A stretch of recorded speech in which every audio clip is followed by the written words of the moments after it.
Tivemos um probleminha na semana passada que eu acabei atrasando o nosso desenvolvimento aqui, mas hoje não tem problema. Hoje estamos começando no horário, beleza? E vamos dar andamento aqui, então, à nossa aula, né? Em relação à aula da semana passada, né? Já foi disponível para vocês na terça-feira, tá? E hoje nós temos uma aula nova, tá? Que já está disponível desde as 7 horas da manhã, essa aula de hoje, tá? Então, ela já está lá para vocês. É uma aula sobre a crise, os abalos e o fim da República Velha, tá? Então, essa aula já está lá. E a minha gloriosa aluna Larissa Rezende tinha falado sobre a questão do roteiro de aula para vocês. Então, assim, para não deixar passar nada, tá? E ela disse que ajuda, então, se ajuda, eu estou aqui para ajudar.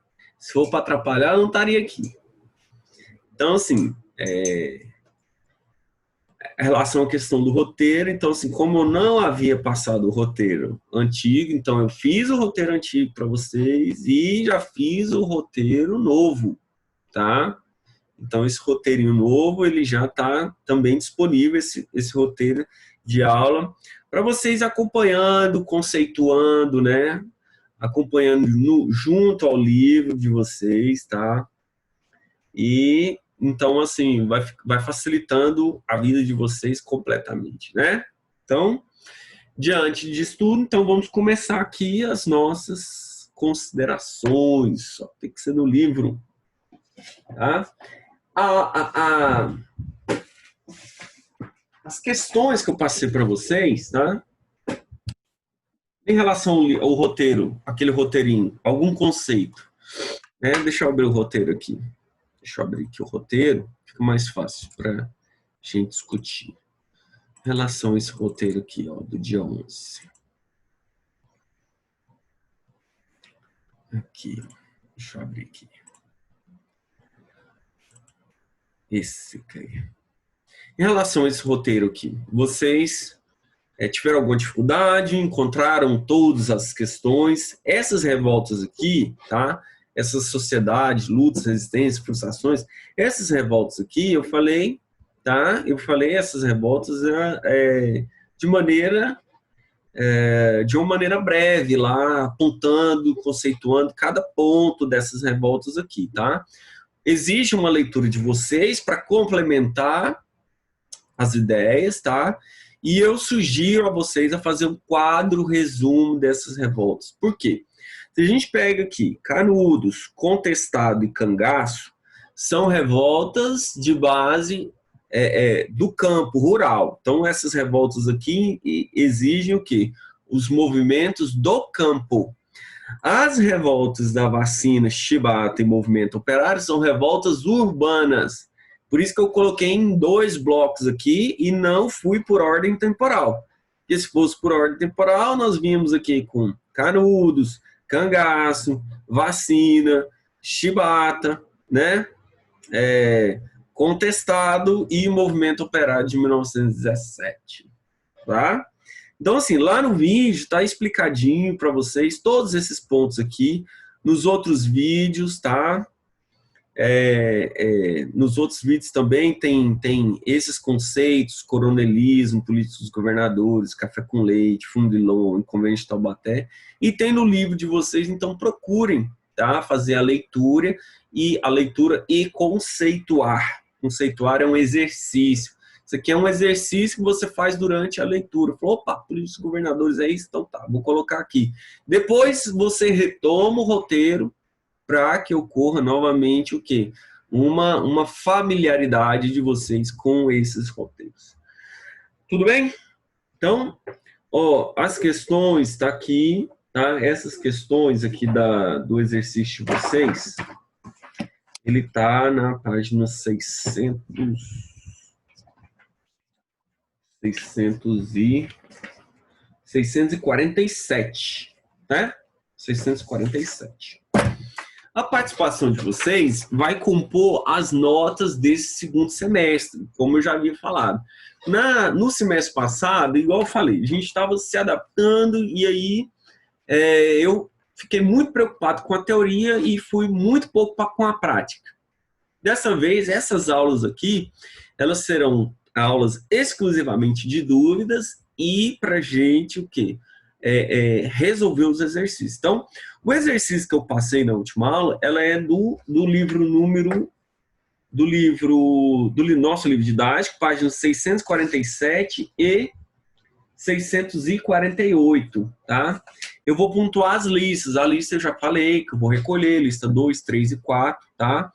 Com exceção da nossa colega, a Rai, que ela entrou em contato comigo, ela vai mandar para mim a lista somente a 4, a efeito de nota, tá? Mas, assim, se ela quiser pegar e observar as listas anteriores para estudo, isso é interessante também. Mas, para efeito de nota dela, eu vou cobrar apenas a lista 4, tá? Que ela tinha entrado em contato comigo. Beleza, então. Tá aqui, então, ó, aqui, ó.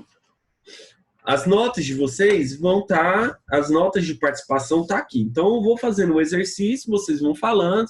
Vocês podem falar no chat, vocês podem falar aqui abertamente também, na voz, ao vivo. Não tem problema. Só você entrar em contato, depois no chat lá eu vou fazendo essas considerações aqui.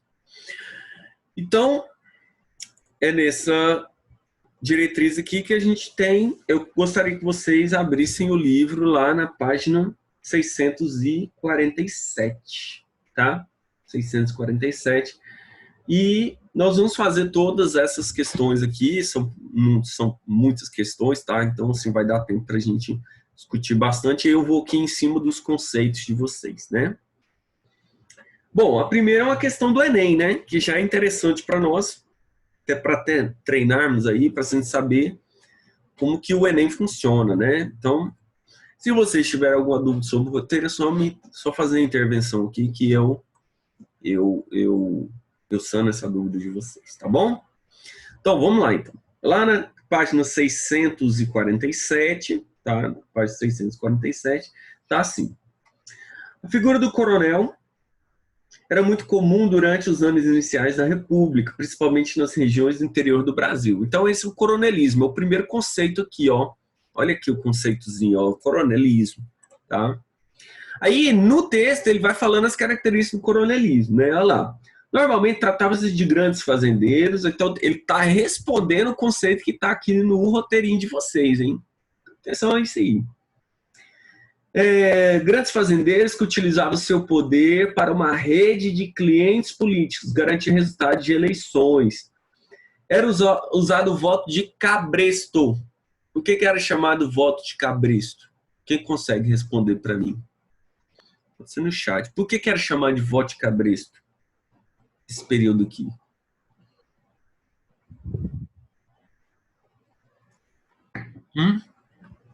Por que voto de cabresto? Então tá lá, ó. Por meio do qual o coronel obrigava os eleitores de seu curral eleitoral a votarem nos candidatos apoiados por ele. Então tá aí, ó. Voto de cabresto, porque era um voto guiado. Tá? O cabresto é aqui que você coloca, né? Os meninos aí que tem. Os meninos que estão aí, eu vejo muitos no Instagram que estão aí nas zonas rurais aí, tá cuidando do gado aí da galera e tal. Então, assim, cabresto já é para você guiar. Então, você coloca o cabresto, tá, nos eleitores, já é um voto guiado, é um voto obrigatório. Então, não tinha liberdade de escolha, o voto era aberto, tá? Então, essa votação aberta fazia com que os coronéis dominassem a região. Isso eu falei lá na aula com vocês assistiram a aula. Lembrando que a maioria da população brasileira nesse período da República Velha, então estou falando do início do século XX, a maioria da população era uma população rural. Tá? Essa virada urbana, ela vem na segunda metade do século XX, tá? Então eu tenho essa virada lá na segunda metade do século XX, tá? Nesse primeiro momento aqui, não. Tá? Deixa eu abrir meu chat aqui, que alguém falou comigo. Tá aqui. O Jorge falou assim, os coronéis prometiam uns favores para as pessoas que votavam nele. Prometiam, Jorge, exatamente, exatamente. Então, os coronéis, na verdade, ele beneficiava com alguns favores essa população, tá? Tinham essa troca. Mas assim, o coronel era uma figura, assim, era uma figura muito respeitada dentro de cada região, porque ele tinha o poder, ele era fazendeiro, ele tinha o contato com os políticos, ele não era o político em si, mas ele tinha o contato com os políticos, e esse contato com os políticos fazia com que ele, por exemplo, falasse, ó, eu tenho aqui, perto da minha região, aqui, eu tenho 6.000 votos. E por que ele sabia que ele tinha 6.000 votos? Porque o voto era aberto e ele tinha os capangas. Aqui no texto ele fala, né? Como o voto era aberto, os eleitores eram pressionados e fiscalizados por capangas para que votassem de acordo com os interesses do coronel. Mas recorria-se também a outras estratégias, como compra de votos. Então, assim, não tinha uma justiça eleitoral, comprar voto. Hoje a gente sabe, nas eleições, você vai lá, se estiver fazendo boca de urna, se tiver compra de voto, o cara que tá ali comprando voto ali, ele é preso, é levado para um ginásio, ele fica o dia inteiro lá, se ele for pego de manhã, tarde, noite, ele vai ficar preso lá, vai responder por isso. Eleitores fantasma, então assim, o cara nem existia e estava lá votando, e tinha essa votação dele, tá? Por isso que muitas das vezes o cara tinha recorde de voto, né? Aqui. Troca de favores, fraudes na apuração dos escrutínios, ou seja, a escrutínio é uma votação por urna, tá? E violência. Então esse aí era o nosso cenário eleitoral, político eleitoral do início do século XX. Beleza? De boa. Beleza. Vou deixar o chatzinho aqui no canto, que aí eu vou vendo aqui para não ficar abrindo ele toda hora. Só um minutinho. Deixa eu ver aqui. Tá. Então vamos lá. E aí ele fala assim, ó, com relação ao processo democrático do período registrado no texto, é possível ver aqui. O que vocês marcaram aí nessa questão? Qual foi a marcação de vocês? Qual que é a conclusão que vocês chegaram em relação a essa questão? Essa primeira questão do livro aí. Gabi colocou a letra A. Alguém colocou outra? Ó, Larissa também, todo mundo, letra A. Beleza. Consenso, né, pessoal? Consenso. Por quê? Ele fala assim, o coronel se servia de todo tipo de recurso para atingir seus objetivos políticos. Todos os tipos de recursos. Aí como é que você, por exemplo, justificaria lá? Entre os recursos, aí você fala só, de acordo com o texto, entre os recursos que foram utilizado pelos coronéis, aí você poderia colocar lá ó, a compra de votos, a corrupção, né? A violência, tá? O voto de cabreira, são práticas muito corriqueiras utilizadas pelos coronéis para que seus objetivos políticos forem alcançados. Pronto, acabou, de certo assim, tranquilo e pronto. Professor, porque a letra E está errada. A letra E ele fala assim, os coronéis tinham influência maior nos centros urbanos, tá? Foi aquilo que eu falei, tá, Matheus? Exatamente, Norton. O Norton aí veio na minha ideia aqui. Matheus, aí no caso, seria porque a grande influência dos coronéis estaria no centro rural. Eles tinham influência urbana, quem tinha influência no urbana, geralmente, eram os filhos deles que já estavam como deputados, como senadores, tá? Até como governadores. Então, essa elite aristocrática rural, ela fazia frente no meio urbano, mas aí já muito com caráter político. A grande influência dos coronéis estava no meio rural. Beleza? Tá? Tranquilo, então. Valeu demais. Beleza? Então, tá aqui. Nesse caso, a número 1 fica a letra A de amor. A de Adriano. Beleza? Meninos, então vamos lá para 2, tá? Para a gente não perder tempo aqui. Na questão número 2, ele pega e observa uma questão de gráfico. Isso é maravilhoso. Aí ele tá lá, ó. Se você olhar lá no seu livro, ele fala assim, ó, observa a tabela. Eleições presidenciais. 1894 a 1939. Tá errado aí, tá? Coloca assim, ó. Eleições presidenciais, 1894, 1930. O livro errou. O livro erra? Erra. Todo mundo erra na vida, tá? Até o livro. Então, assim, o livro ele tá colocando, não é 39. É 1930. A última eleição que nós tivemos aqui o ganhador foi o Júlio Prestes, em 1930, não é 39. 39 já era a era Vargas, que a gente vai começar a discutir a partir da semana que vem, tá?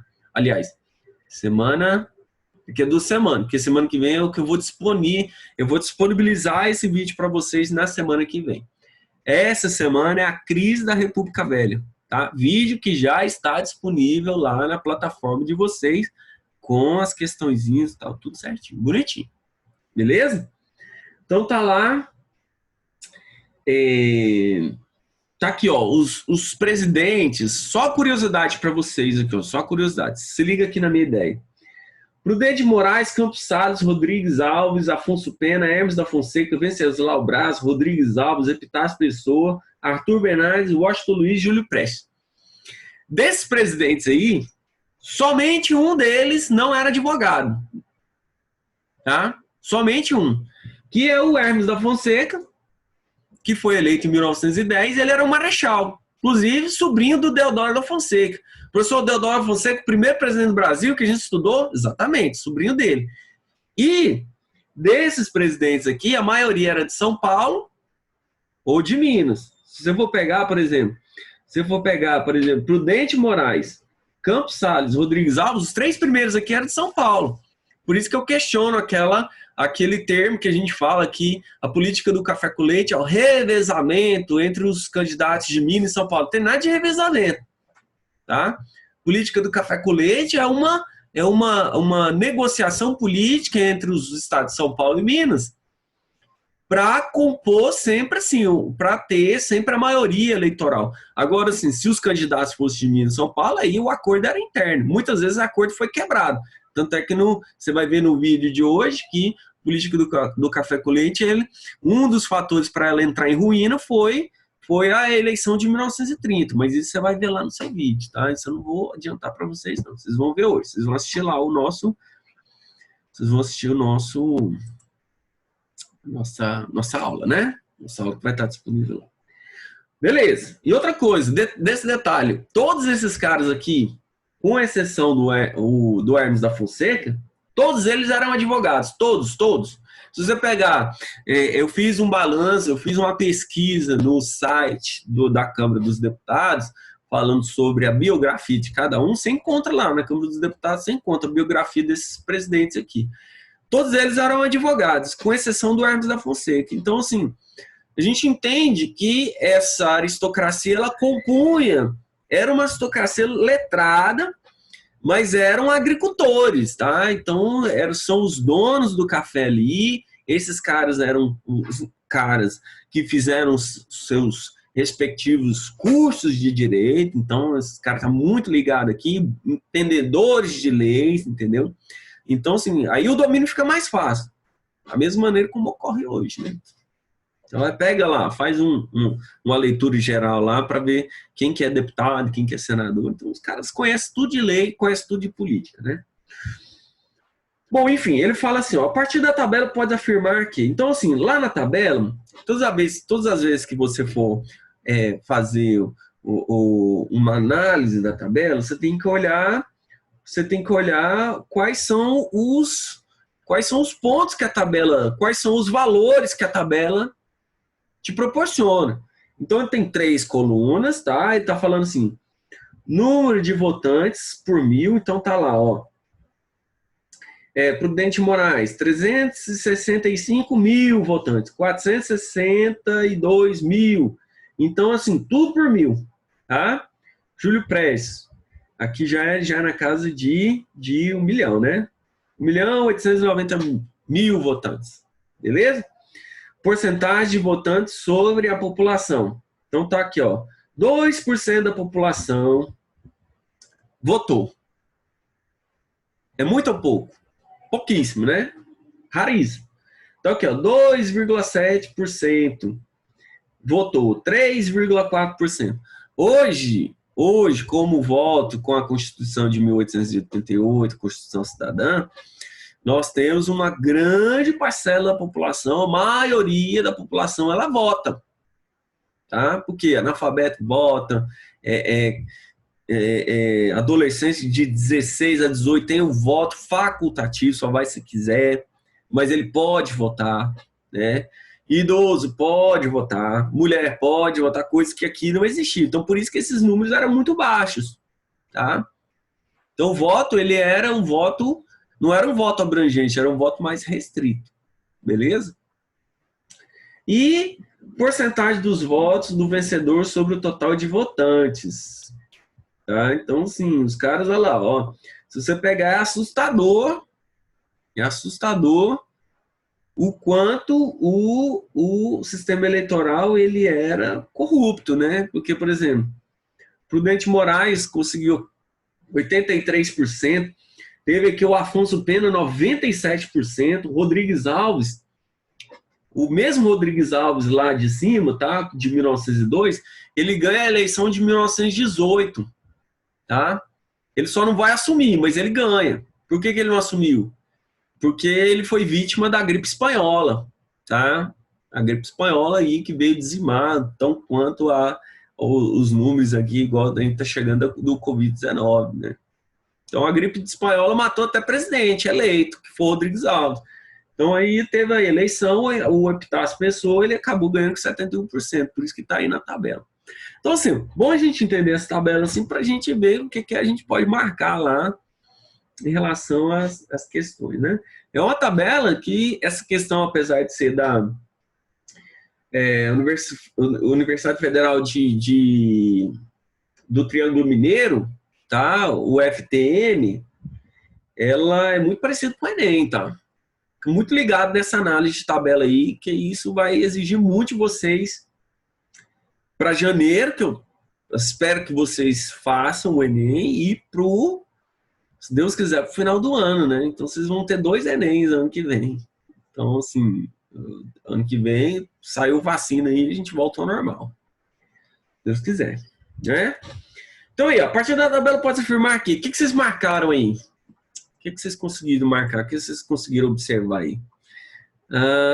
Gabizinha colocou letra B, Vinícius B, Felipe B, Laricinha também B. Então ele fala assim, ó.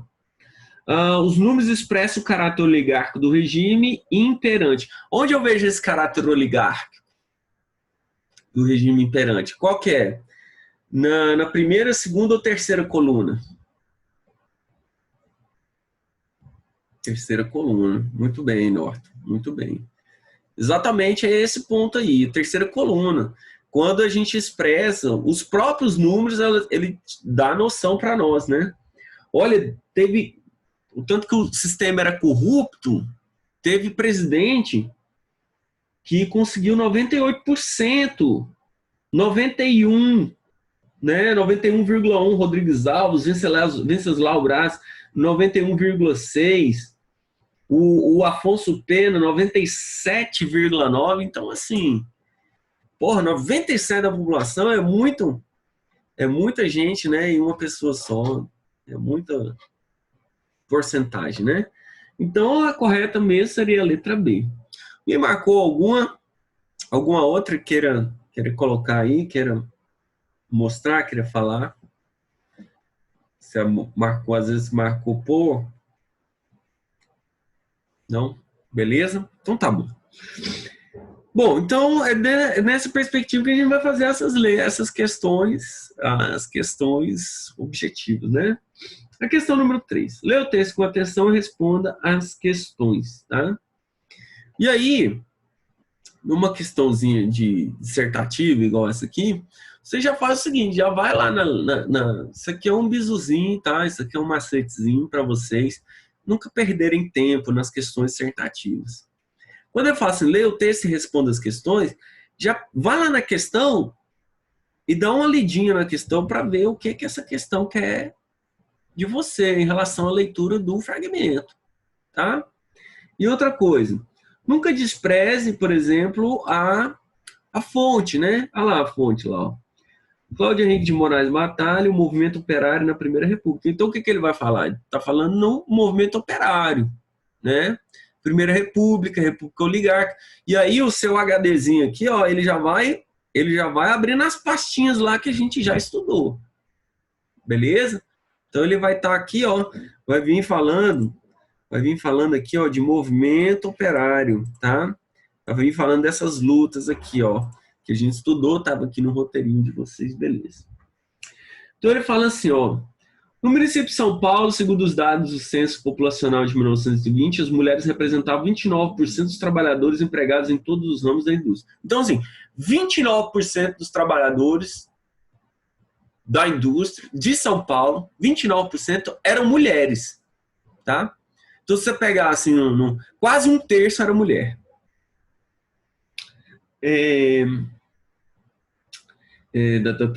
Da indústria. Mas o setor têxtil, essa participação soltava para 58%. Então, aqui, ó, São Paulo, no setor têxtil, 58% das mulheres. Então, ela chegava, essa participação das mulheres, ela chegava a quase 2/3.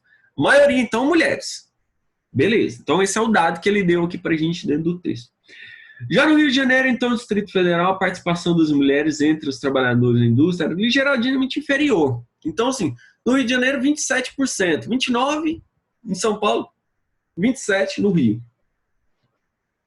E no setor têxtil, 39%. Por que ele falou São Paulo e Rio? Por que ele aponta São Paulo e Rio aqui? Porque eram os dois centros, né? São Paulo e Rio eram os dois centros de desenvolvimento industrial no país durante a Primeira República, né? Essa indústria, ela tem um caráter de base de substituição de exportação, não é indústria de base. Indústria de base a gente vai ver com Vargas agora, nosso próximo conteúdo já daqui a umas 2 semanas, tá? Aí ele pergunta assim, que informações o texto fornece sobre o trabalho feminino na indústria na Primeira República? Qual que é as informações que o texto está fornecendo aí para nós? O que o texto está falando? Se quiser falar aí no áudio também, tá? Para a gente desenvolver mais, pode falar. O que o texto está falando aqui? Posso falar? Pode falar. A porcentagem de mulheres trabalhando em todos os ramos da indústria e em São Paulo e no Rio de Janeiro era menor que 30%. Perfeito. Já no setor têxtil, essa porcentagem era de 58% em São Paulo e 39% no Rio. Isso. Muito bem, Gabizinho. Muito bem.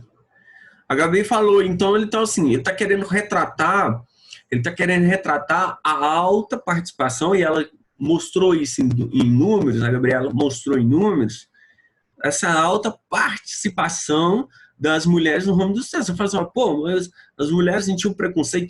Tem um preconceito até hoje, né? As mulheres lutam, né? Lutam por vários direitos que ainda não foram conquistados, né? Inclusive, assim, com ideias que hoje ela não...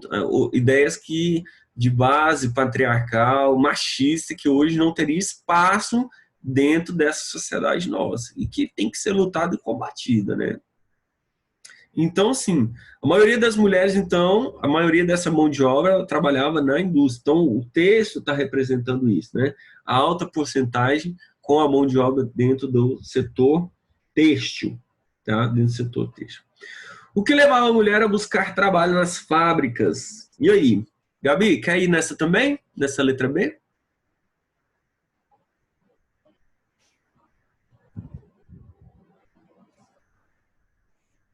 O que levava a mulher a buscar trabalho nas fábricas? Quem que é que pode me auxiliar aí dentro dessa questão?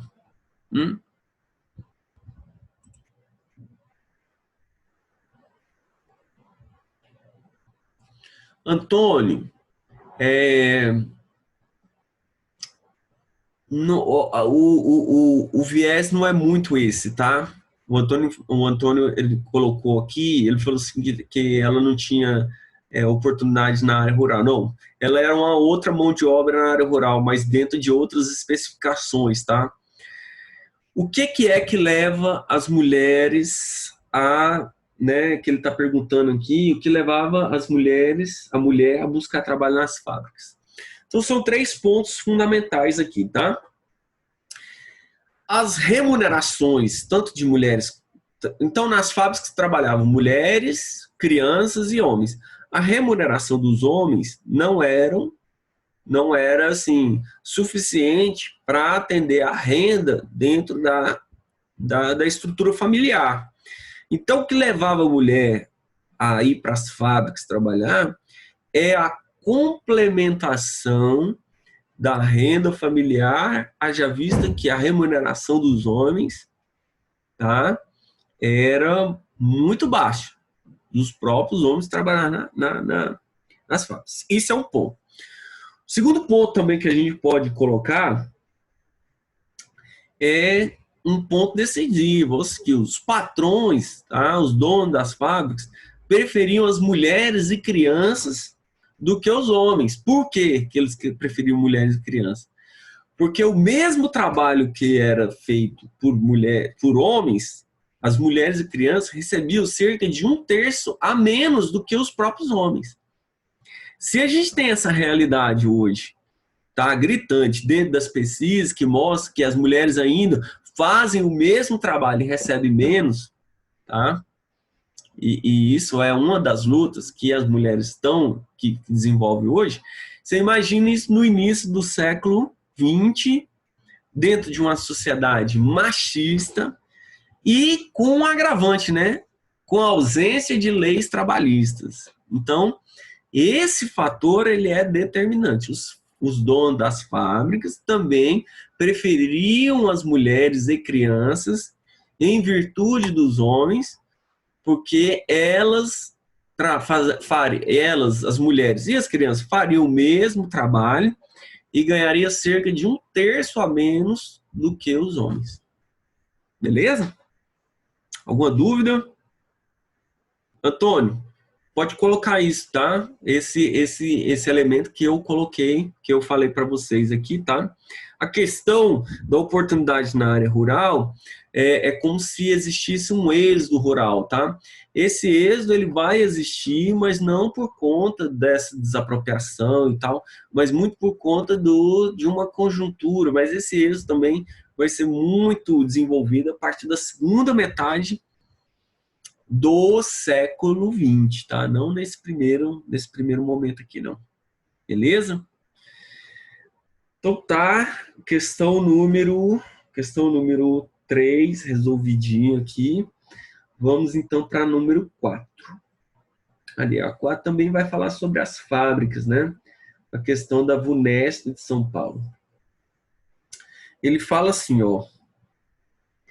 Ele mostra as reivindicações dos participantes da greve geral de 1917 em São Paulo indica que, vamos lá dar uma olhada nas reivindicações, olha aqui, ó, lá no livro de vocês, que seja respeitado de modo mais absoluto o direito de associação de trabalhadores, que nenhum operário seja dispensado por haver participado ativo ou ostensivamente do movimento operário, que seja abolido o fato, a exploração do trabalho dos menores de 14 anos na fábrica, que seja abolido o trabalho noturno das mulheres, aumente de 35% dos salários inferiores a R$5.000 e de 25% dos mais elevados.